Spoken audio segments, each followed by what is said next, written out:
Gísli heiti ég Þorsteinsson og sagnfræðingur og kennari við Fjölbrautaskóla Suðurnesja.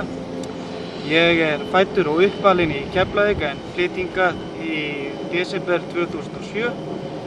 Ég í sambúð með Söndru Helgadóttur sem borinn og barnfæddur Vogabúi.